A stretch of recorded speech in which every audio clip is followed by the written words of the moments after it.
በነሲሃ መንገድ በኢንሳፍ ሆነን እስቲ እንመካከር አላህ ምን አለን? በቁርአኑ አያት በአሊ ኢምራን አንዱ ነው ብሎን አላህ ያዘዘን። በነሲሃ መንገድ በኢንሳፍ ሆነን እስቲ እንመካከር አላህ ምን አለን? በቁርአኑ አያት በአሊ ኢምራን አንዱ ነው ብሎን አላህ ያዘዘን። ሙስሊሞችን ሁላ ጤና ይስጥልን ተመልካቾች እንደምን አላችሁ? ያለንበት ወቅት የረመዳን ወር ጾም ተገባዶ የበዓል ወቅት ላይ እንገኛለን። እንኳን ለ1447ኛው የኢድ ፈጥር በዓል ለመላው የእስልምና እምነት ተከታዮች በሙሉ አደረሰን አደረሳችሁ እንላለን። ታዲያ በዓልን በማስመልከት ደግሞ ከስቱዲዮ ወጣ እያለን ደግሞ በየጣልቃው የተለያዩ ፕሮግራሞችን ወደ እናንተ እናደርሳለን። ከነዛ መካከል ደግሞ በመዲናችን አዲስ አበባ አንጋፋው አንዋር መስጂድ ነው የተገኘ ነው በአሁኑ ሰዓት። ስለዚህ ስለ አንዋር መስጂድ እያወራን አብረናችሁ ቆይታ የምናደርግ ይሆናል። እንተዋወቅ እስኪ። ቢስሚላህ ስሜ ጀማል መኮንን ይባላል። የታላቁ አንዋር መስጂድ ወጣት ጀማ አባል ነኝ። ቢስሚላሂር ረህማኒር ረሂም አልሐምዱሊላሂ ረብል ዓለሚን ወሰላቱ ወሰላሙ ዐላ ረሱሊላሂ ሰለላሁ ዐለይሂ ወሰለም። ስሜ ሲራጅ ሳሎ እባላለሁኝ። በአንዋር መስጂድ ነው ያለሁት። መልካም። አንዋር መስጂድ እንግዲህ አዲስ አበባ ላይ ከሚጠሩ መስጂዶች ትልልቅ አንጋፋ ታሪክ ያላቸው መስጂዶች መካከል አንደኛው ነው። ከሚሰለፉት መካከል ግንባር ቀደም ነው። ዛሬ ስለሱ ልናወራ ነው የወደድነው። ትንሽ ስለ አንዋር መስጂድ እንበል እስኪ። ከመሰራረቱ ወደ ኋላ መለስ ብለን ምን ይመስላል? ታላቁ አንዋር መስጂድ በጣሊያን ጊዜ የተመሰረተ ከተማችን ላይ ከሚገኙት አንጋፋና ትልቅ መስጂድ ነው። ወደ 22800 ካሬ ሜትር ላይ ያረፈ በጣም ግዙፍ የሆነ መስጂድ ነው። አንዋር መስጂድ ከመስጂድነትም ባለፈ እንደዚህ ትላልቅ መሻይኾች ትላልቅ የሃይማኖት አባቶች ሲመጡ ከክፍለ ሀገር ሲመጡ ወዴትም ቦታ ከመሄዳቸው በፊት መጀመሪያ ታላቁ አንዋር መስጂድ ማረፊያቸው አድርገው አንዋር መስጂድ ገብተው ሰላታቸውን ሰጋግደው እንደ መነሻ የሚያደርጉት ታላቅ የሆነ መስጂድ ነው አንዋር መስጂድ ማለት።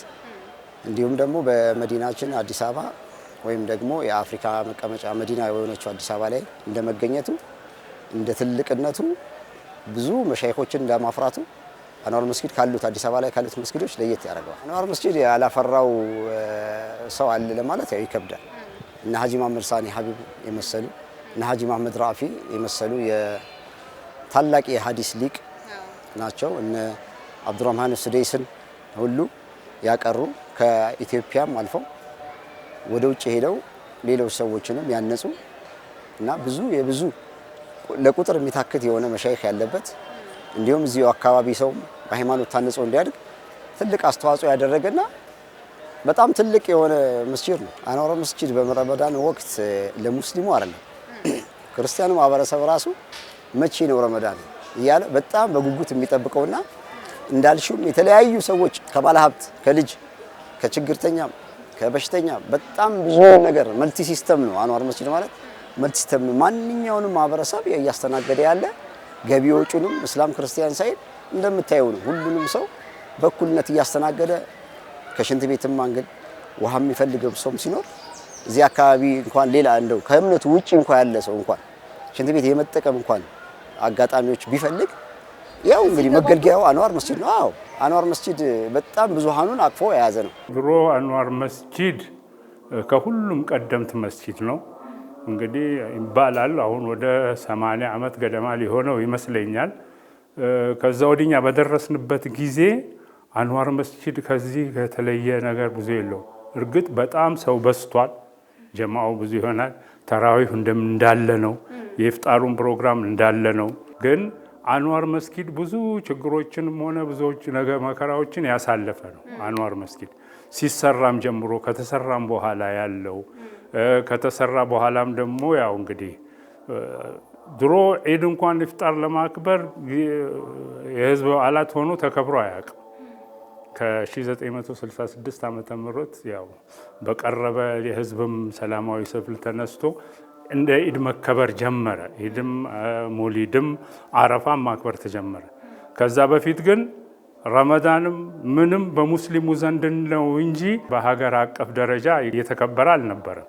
ከ1966 ዓመተ ምህረት በኋላ በ1967 ዒድም እንደ ዒድ መከበር ጀመረ። አረፋም እንደካለ በሀገር አቀፍ ደረጃ የህዝብ በዓላት ሆኖ እንዲከበር ተወሰነ። ከዛ በፊት የምታየው እንደነበረው ብዙ ሰው እዚህ ነው ያለው። ሌላ መስጊድ የለም። ከኮልፌ በይ ከሩፋኤል በይ ከየት በይ ከሀገር ከጫፍ ጫፍ ተሰብስቦ እዚህ ነው ተራው የሚሰግደው። ከዚህ ወጥቶ ሲሄድ ብታዩ በየቦታው ትራንስፖርት የማያገኝም ምንም አይልም። አሁን በየቦታው አልሐምዱሊላህ ረቢል ዓለሚን መስጊዶች ተስፋፍተዋል፣ መስጊዶች ተሰርተዋል። ሁሉም በየቦታው ይሰግዳል። ግን አንዋር ከነበረበት መሰረቱን አለቀም እስካሁን ድረስ። ለምሳሌ ልበልሽ ተራዊ 2 ሰዓት ከኢሻ በኋላ ተሰግዶ 4 ሰዓት 3 ሰዓት ተኩል 20 ጉዳይ ያበቃል። አሁን ምናልባት ደግሞ ተሸምሯል። አሁን ከየትም እኛ መሻይኾቻችንም በፊት የነበሩት ተራዊ 20 ሰግደው ያው ውትሩንም አካተው ሰግደው ነበር የሚለያዩት። ለሙስሊሙ ይቅር መናናቅ አንዱ በአንዱ ላይ ከመመጻደቅ ለአኺራ ቤታችን የሚሆነን ስንቅ አንድ መሆን እንጂ አይደለም ፊራቅ። በነሲያ መንገድ በኢንሳፍ ሆነን እስቲ እንመካከር አላህ ምን አለን? በቁርአኑ አያት በአሊ ኢምራን አንዱ ነው ብሎነ አላህ ያዘዘን። አባቶቻችን ያው ሲሰሩት የመጡት ይዘውት የመጡት ነገር አለ። ለምሳሌ አንዋር መስጂድ ያው ድሮ እንደምታስታውሽው ረመዳን ላይ በጣም አዝካሮች ነበሩት። በጣም ትልቅ ድባብ ለአካባቢው ሰው እና ሀጂ ሳኒ ሀቢብ ወደ ምሽቱ ሰዓት በተለይ እና ሀጂ መሐመድ ሳኒ ሀቢብ ያው ባንደርስባቸውም እኛ አልደረስንባቸው፣ ግን ትላልቆቹ ሲናገሩ ምን ሰማው በማይክ ሲናገሩ አይደለም ሙስሊሙ በውጭ በኩል ሆነን ክርስቲያን ሰዎች ሁሉ እኛ እናዳምጣቸው ነበር። እንዴት አይነት አባት ነበሩ፣ በጣም ደስ የሚል ነበሩ ይላል። አንዋር መስጂድ በጣም ብዙና ሰፊ ነገር ነው ያለው። አሁን እንኳን እንደ ወጣቱ የሚሰራው ከአባቶቻችን ከወንድሞቻችን ተቀብለን ደግሞ ከኛ ተረክበን እነሱ ያው ትልቅ ነገር ከ1500 እና ከዛም በላይ ወደ 2000 ሰው የሚሆን አሁን በረመዳን ከረመዳን 1 ጀምሮ እስከ ረመዳን 30 ታላቅ የሆነ ኢፍጣር ያደረግን ነው የምንገኘው። እዚህ ይካሄዳል። ስለዚህ እዚህ የሚሳተፈው ሰው ሙሳፊርም ሆነ ማንም ሆነ ድንገተኛ የሚመጣም ሰው ሆነ ኢፍጣር ላይ ይገኛል። አንዳንድ ጊዜ ያው ኢፍጣር አካባቢ ገብተሽ አንቺን በአካል ብታዩ በቃ ሊያስፈጥር የመጣ የሚመስል ሰው ሁሉ በጣም ባለባበስ ሁሉ በጣም ያማረበት ሰው ሁሉ በዛ አጋጣሚ እናገኛለን። እና በጣም ዓለም አቀፍ አገር አቀፍ ብቻ ሳይሆን ዓለም አቀፍ ነው። ከሶሪያ የመጡ ስደተኞች ከየመን የመጡ እንደዚህ ስደተኞች ሁሉ አንዋር መስጂድ በክብር ነው ገብተው የሚያፈጥሩበት። እንደ አገር ብቻ ሳይሆን እንደ ዓለም ትልቅ አስተዋጽኦ እየሰጠ ያለ ታላቅ መስጂድ ነው። አንዋር በሀገር አቀፍ ደረጃ ይደረግ የነበረው ጭቆና መቼም ማንም የኢትዮጵያ ሕዝብ ያውቀዋል። ብዙ ሁኔታዎች ተካሂደዋል። ለምሳሌ 1936 ዓመተ ምህረት ክርስቲያኑ ወገናችን ተሰለፉ ከጎናችን ተከብሮ መብታችን እንድንሰራ ለሀገራችን በሚል የቀረበው የሰላማዊ ሰልፍ አመት እስከ 300,000 የሚገመት ነው። በኢትዮጵያ ታሪክ የመጀመሪያው ይህን ያደረገ አሁን አንዋር ነው። ታሪካዊነቱ ትልቅ ነው እና ለብዙ ነገሮች መሰረት ነው። ለብዙ ነገሮች ደግሞ ሁከቶችን መነሻ ሆኖ አንዋር አግብቷል። ታሪክነቱ በጣም የላቀ ነው። በዚህ ጊዜ ውስጥ ሰብስበን ተናግረን ልንጨርሰው የምንችለው አይደለም። ማንኛውም ነገር ደግሞ የሚካሄደ ነው እዚህ ነው። ለምሳሌ ልበልሽና የሴቶች መስጂድ እዚህ ነው የተጀመረው። የሴቶች መድረሻም የተጀመረው እዚሁ ነው። አቅሪዎችም ወጣት ጀማዓው ሁሉም እዚሁ ተመስርቶ እዚሁ ውጤት ያሳየበት ቦታ ነው። ለአዲስ አበባ ብቻ አይደለም፣ ለኢትዮጵያ በሙሉ በሀገር አቀፍ ደረጃ ለውጥ ያሳየ ትልቅ ተቋም። ነገራችን ላይ ታላቁ አንዋር መስጂድ በኮሮና ጊዜ በነበረው የአጋጣሚ ያው መሳጂዶች፣ አንዳንድ የሥራ ቦታዎች፣ እነዚህ ብዙ ቦታዎች ህዝብ የሚገኝበት አካባቢ ላይ የተዘጉበት ሲቹዌሽን ነበረ፣ በኮሮና ማለት ነው። አዎ ያኔ ሰው በቤቱ እንዲቆይ በተደረገ በዛ አጋጣሚ ላይ ታላቁ አንዋር መስጂድ ወጣት ጀማ ገብቶ አሁን የምታየውን ያው ድሮ የነበረበትን ይዘቱን አንዋር መስጂድ ይዘቱን ሳይቀይር ባለበት ግን ያስፈልገዋል ተብሎ የታሰበውን አጠቃላይ ሙሉ 100% በሚባል ደረጃ መስጂዱን ከምንጣፍ ጀመረሽ ከቀለም ጀመረሽ የሽንት ቤት ኮምፕሊትሊ በአዲስ መልክ የሴቶቹን የወንዶቹን በጣም ሰፋፊ ስራ የተሰራለትና በጣም ያማረበት የሴቶች ፎቁ ራሱ በአዲስ መልክ ትንሽ የማረግረግና ትንሽ የመፍረስ አዝማሚያ ነበሩ፣ ስጋት ነበረ። ያን ሁሉ እንዳለ ሰውን ከመጉዳቱ በፊት ቀድመን መድረስ አለብን ከሚለው የላይኛውን የምታዩ የላይኛው ፎቅ 100% ፈርሶ በአዲስ መልክ እንደ አዲስ የተሰራ ነው። የጀናዛ ቦታ አልነበረውም። የጀናዛ ማጠቢያ ቦታ ተሰርቷል። ሴቶች አንዳንድ ምግብ የሚሰሩበትና አንዳንድ ፕሮግራሞች ሲኖራቸው ለምሳሌ ሞሊድን የመሰለ እንዲሁ ሴቶች አንዳንድ ጊዜ ተሰባስበው ሰደቃን ለማውጣት እንዲመቻቸው ተደርጎ ማድ ቤቱም ተሰርቶለታል። ወደ 80 ሚሊዮን ብር ገደማ ወጪ ተደርጎ በታላቁ አንዋር መስጂድ ወጣት ጀማዓና አስተባባሪ እሱ በአስተባባሪነት ማለት ነው ትልቅ ሰፋፊ ስራ ነው የተሰራው። በነሲሃ መንገድ በኢንሳፍ ሆነን እስቲ እንመካከር አላህ ምን አለን በቁርአኑ አያት በአሊ ኢምራን አንዱ ነው ብሎን ዋላ ያዘዘን በነሲሃ መንገድ በኢንሳፍ ሆነን እስኪ እንመካከር አላህ የሚማሩ ተማሪዎች ማደሪያ ነው። ይሄም የመጀመሪያው ይመስለኛል። አሁን ላይ ደግሞ ከጊዜያት ወዲህ ቀደም ሲልም እያገኘኋቸው ነበረ የወጣቱ ጀማዓ በርከት ያለ እዚሁ አካባቢ ተወልዶ አድጎ እዚሁ ቀርቶ በመሻይኮች ተምሮ ያደገ ወጣት ድጋሚ ደግሞ አሁን ህዝቡን እያገለገለን የሚገኘው አንዋር መስጂድ በሂደት ውስጥ ያመጣቸው ለውጦች ምን ይመስላሉ? እዚህ ድረስ እስኪደርስ የነበረው መሰረት ሳይለቅ እዛው ላይ ግን እየተሻሻሉ የመጡት ነገሮች ምን ይመስላሉ? ድሮ ወጣት ጀማዓ ለምሳሌ ልበልና ወወክማ ታውቂያለሽ? ወጣት ክርስቲያናዊ ማህበር ምናምን አለ 4 ኪሎ ያለ። እዚህ ደግሞ የሙስሊም ወጣት ማህበር ተቋቁሞ ነበር። ሊዘልቅ አልቻለም። ሰላማዊ ትምህርት ቤት የሚልም ድረስ ተመስርቷል። ኬት አንዋር ነው መነሻው። ከዛ በኋላ ያው የነበረው ተጽዕኖ ስላልተመቸ ወጣቶች እዚህ ውስጥ የሃይማኖቱን ዲኑን እያስተማሩ ምን እያሉ ራሳቸው እየለፉ በንጉሱ ጊዜ ይገርምሻል ምንም እንደ ወጣት ባልነበረበት ጊዜ ወጣቶች በራሳቸው ተጓድሎ መጽሔት ያሳትሙ ነበር። እነ ቢላል ኢድ ምናምን ወተን ማክበርን በማይቻልበት ጊዜ ሀገር ፍቅር ማህበር ማታ ዋዜማው ማለት ነው እያዘጋጀ ኢስላሙን የታገሉ የነበሩ በጣም ትላልቅ እንደው አስተዋጽኦ ያደረጉ ወጣቶች ነበሩ። ከዛም ደግሞ ለውጥ እንደመጣ አብዮቱ እንደፈነዳ ማለት ነው እዚህ ያለው ወጣት ክበብ ይህን ወጣት ሌላ ነገር ነው ይበል ተዘጋ። ሲዘጋ ደግሞ አሁን ምን አደረጉ? ወጣቱ ትናንሽ ልጆችን ቁርአን በማስቀራት ምን በማለት በማስተማር እያለ ሄደ። ከዛ ሲል አሁን ሴቶችን ማብቃት እንዴት ነው የምንችለው? ለምሳሌ የሴት መድረሳ የለም አልነበረም። የሴቶች መድረሳ እንዴት ነው የምንችለው? ቁርአን እንዴት እናስቀራ? ሴቶችንስ በኢልም ለማበርታት ምን መደረግ አለበት? በሚል ብዙ ወጣቶች ሲለፉ ደግሞ ከዛ አሁን ሴቶች መስጊድ ፊት ለፊት ያለ አይተሻል። እዛ ውስጥ መድረሳ የሴቶች መድረሳ ተቋቋመ። አለቃ አሁን መስጊድ ውስጥ ለሴቶች ማካሄድ አለው አንዳንድ ኡዝር አለ ምናምን የማይመች ስለሆነ እንዴት እናደርግ? አላህ ይርሐመው ትልቅ ደረጃ መቀመጫውን እዛ አላህ ያሳምርለት አብዱራህማን አቡበከር ሸሪፍ በራሱ ፍራ አውጥቶ ያችን በቆርቆሮ መድረሳ ሰራ።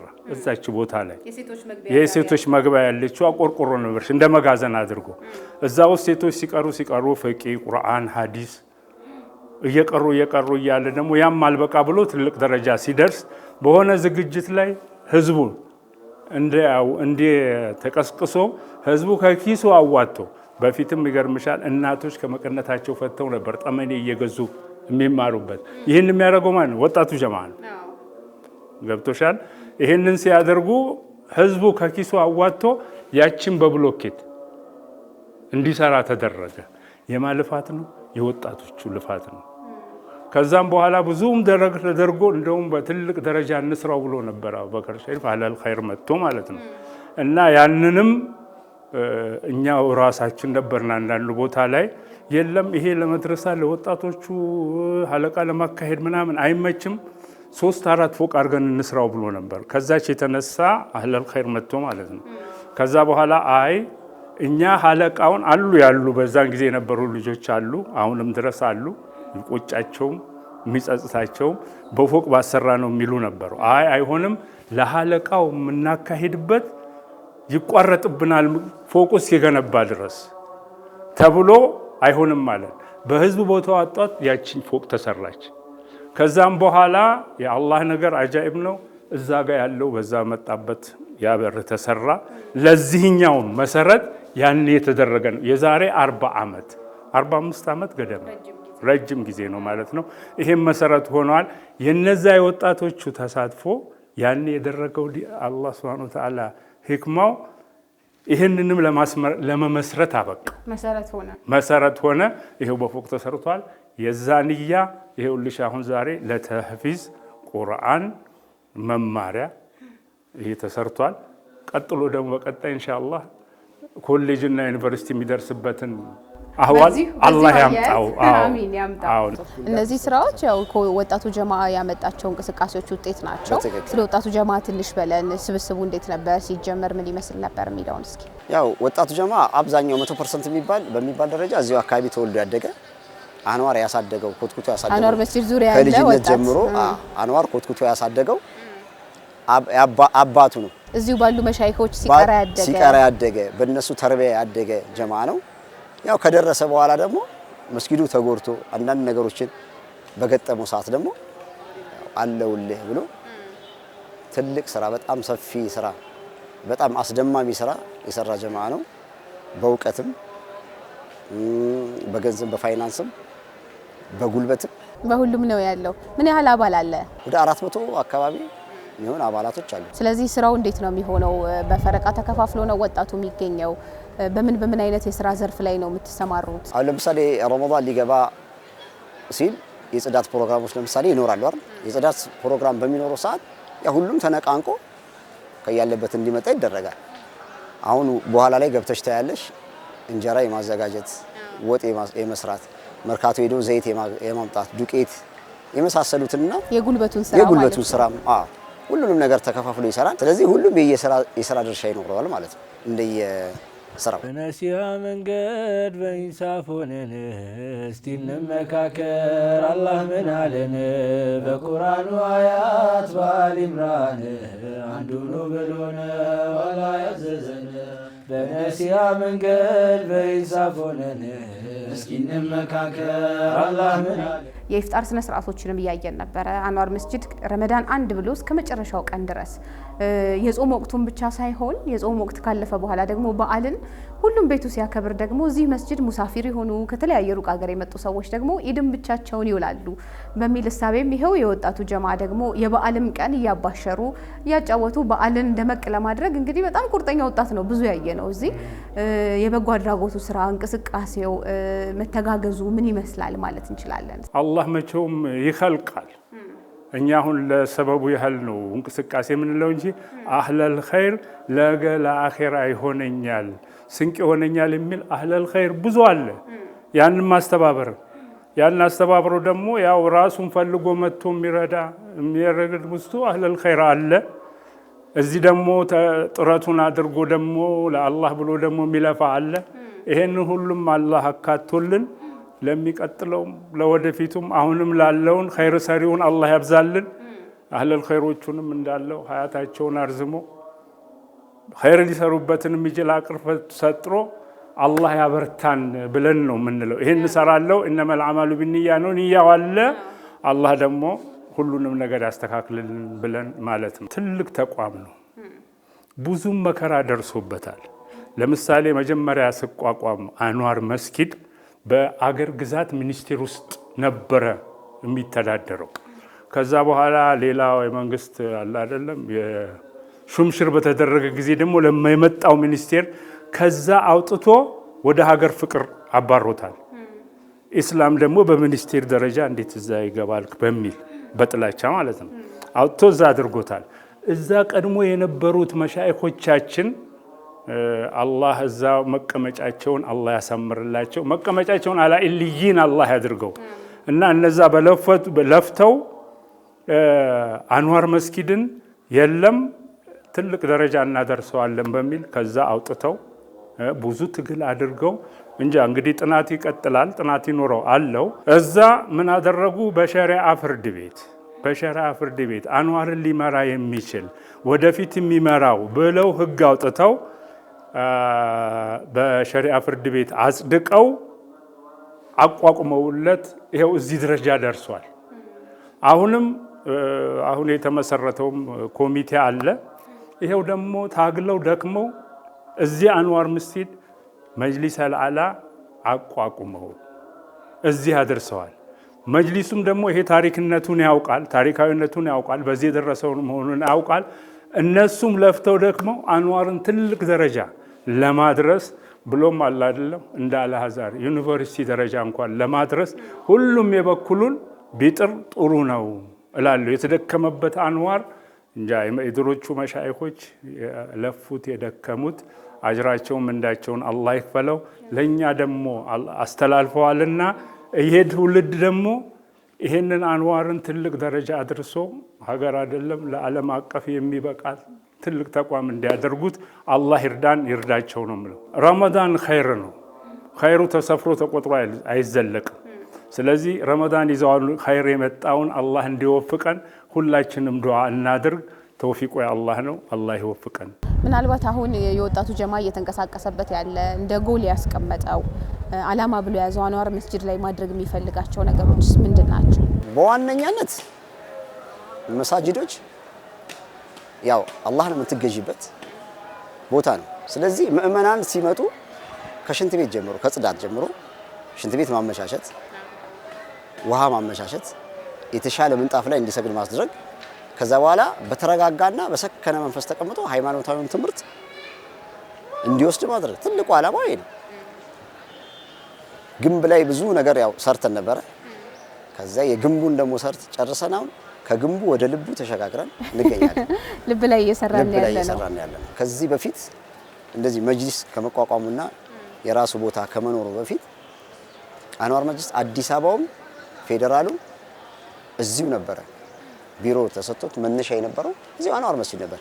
የቀብር ማስፈጸሚያ ቦታዎች ኤቭሪቲንግ ሙስሊሙ ያስፈልገዋል የሚባለው ነገር በአጠቃላይ ከአንዋር ነው መነሻ የነበረው። እና አንዋር በልኩ አልተሰፈረም። አንዋር በሰጠው ልክ አንዋር ለሙስሊሙ ማህበረሰብ ባገለገለው ልክ የአንዋር ስሙ በዛ ልክ አይደለምና ወደፊት የአንዋርን ክብር የአንዋርን ማንነት ኢንሻአላህ የመመለስ እና በጣም አጉልቶ ለሀገር ቅድም ብዬሻለሁ የአፍሪካ መዲና የሆነችው አዲስ አበባ ላይ ከመገኘቱ ጋር ተያይዞ ከዛም ያለፈና ለዓለም ትልቅ ነገር ለመስራት ኢንሻአላህ ወደፊት ትልቅ እቅዳችን ኢንሻአላህ ወጣቱ ጀማ ወላሂ ጊዜውን ገንዘቡን ቤተሰቡን ረመዳን ከገባ ከአንድ ጀምሮ ቤታቸው ሄደ ያላፈጠሩ አለ ቤተሰብ ሚስት ልጅ ያላቸው ማለት በዚህ አጋጣሚ ባለቤቶቻቸውን በጣም ማድነቅ እፈልጋለሁ ማመስገን እፈልጋለሁ። በጣም አስቸጋሪ ይመስለኛል ትዳር ልጆች ይዘህ እንደገና ደግሞ ሙሉ ጊዜህን ለሃይማኖት ተቋም ያለበት ቦታ ላይ ማሳለፍ ከሚስትና ከልጅ ሀቅም አንፃር ትንሽ ከባድ ይመስላል። ትንሽ ከባድ በጣም ከባድ ነው። ግን ካለብሽ ተጫና ከሚመጣብሽ ሰው በጣም ጎርፍ የሆነ ህዝብ ነው ይመጣብሽ። ያን ኃላፊነት ለመወጣት ሲሉ በጣም ጠንካራ ወንድሞች አሉ። አላህ ጀዛቸውን ይፈላቸው። የኢትዮጵያ ህዝብ የዓለም ህዝብ አጠቃላይ ይሄን ፕሮግራም የሚከታተል ሰው ሙሉ ዱንያ አኺራቸውን አላህ እንዲያሳምርላቸው ዱዓ እንዲያረግላቸው በዱዓ እንዲያስባቸው እፈልጋለሁ። ሸህሩ ረመዳን ሸህሩ ሙባረክ ሁሌ በየዓመቱ የመጣ አይጣን ለዘንድሮ አደረሰን። አልሐምዱሊላህ ረቢል ዓለሚን ለከርሞ በአማን በኢማን በአፊያ በተምኪን እቅፍ ድግፍ አድርጎ ለከርሞ ያብቃን። በነሲሃ መንገድ በኢንሳፍ ሆነን እስቲ እንመካከር። አላህ ምን አለን በቁርአኑ አያት በአሊ ኢምራን አንዱ ነው ብሎን አላህ ያዘዘን። በነሲሃ መንገድ በኢንሳፍ ሆነን እስቲ እንመካከር።